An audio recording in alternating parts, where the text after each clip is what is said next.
오늘은 국힘인데 민주당과 같은 목소리를 내고 있는 두 명의 국힘의원하고 지금 민주당에서 발의한 심각한 법률안에 대한 얘기를 할 거야. 다수의 국힘의원들이 초반에는 몸을 사렸지만 뒤늦게라도 국민 봉기에 합류하고 앞장서고 있지.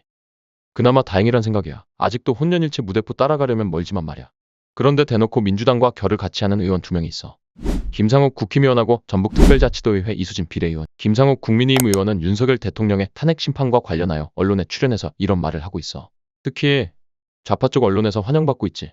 MBC 프로그램인 뉴스외전에 2월에만 2차례 출연했는데 2025년 2월 18일 첫 번째 출연에선 만약 헌재에서 기각 판결문을 쓴다면 대한민국은 망한다. 상식을 가진 국민은 거리로 나올 수밖에 없다.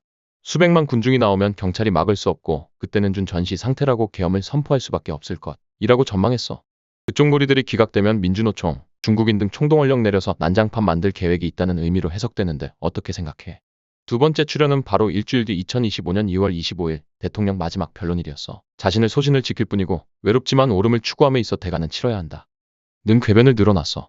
MBC 라디오 프로그램 김종배의 시선집중에도 출연했는데 내란죄라는 걸 옛날로 치면 역적죄다.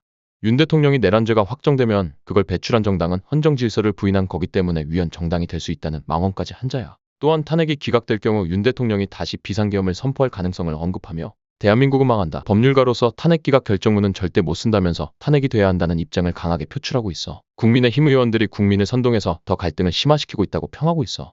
이수진 도의원은 비상계엄을 선포할 근거가 미약한 데다 국회 활동을 저해하는 중대한 위헌 사항이 드러났다. 윤석열 대통령은 명백한 탄핵 사유가 된다. 당연히 인용될 것으로 보고 있다.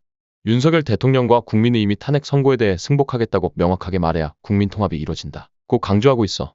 난 이 둘을 순수한 개인으로 보기 어려운 측면은 이런 거야. 둘 다 민주당과 너무도 비슷한 결을 말하고 있어.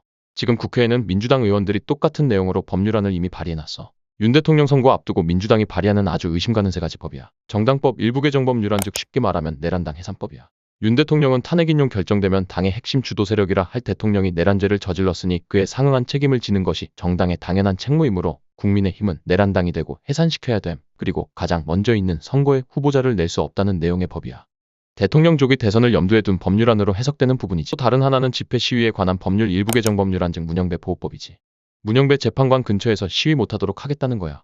한 가지 더 말하자면 민주당 의원이 발의한 공직선거법 일부 개정 법률안 또한 그 시기면에서 아주 순수해 보이지 않아. 이건 뭐냐면 쉽게 말하면 선거여론조사 사전검열법이야. 자격 요건도 점검하고 자료 제출 요구했을 시에는 지체 없이 따라야 하고 말 안 들을 시에는 선거여론조사기관 등록 취소까지 가능한 강력한 법이지. 선거여론조사를 더 공명정대하고자 한다는 취지인데 악용의 여지가 충분해. 자, 앞에서도 얘기했듯이 지금 민주당 의원이나 위에서 말한 국힘 의원들 보면 윤 대통령하고 국힘, 우파 국민들은 탄핵 선고에 승복하겠다고라고 해야 한다. 마치 결과를 아는 것처럼 같은 목소리를 내고 있어. 구체적인 법률안 발의를 하는가 하며 진행시키고 있는 일들을 보면 이 긴 여정의 답은 이미 나와 있다라는 의미로 읽히기도 해. 짜놓은 판 다음 상황에 대한 사전 경고일까 무모한 자신감일까.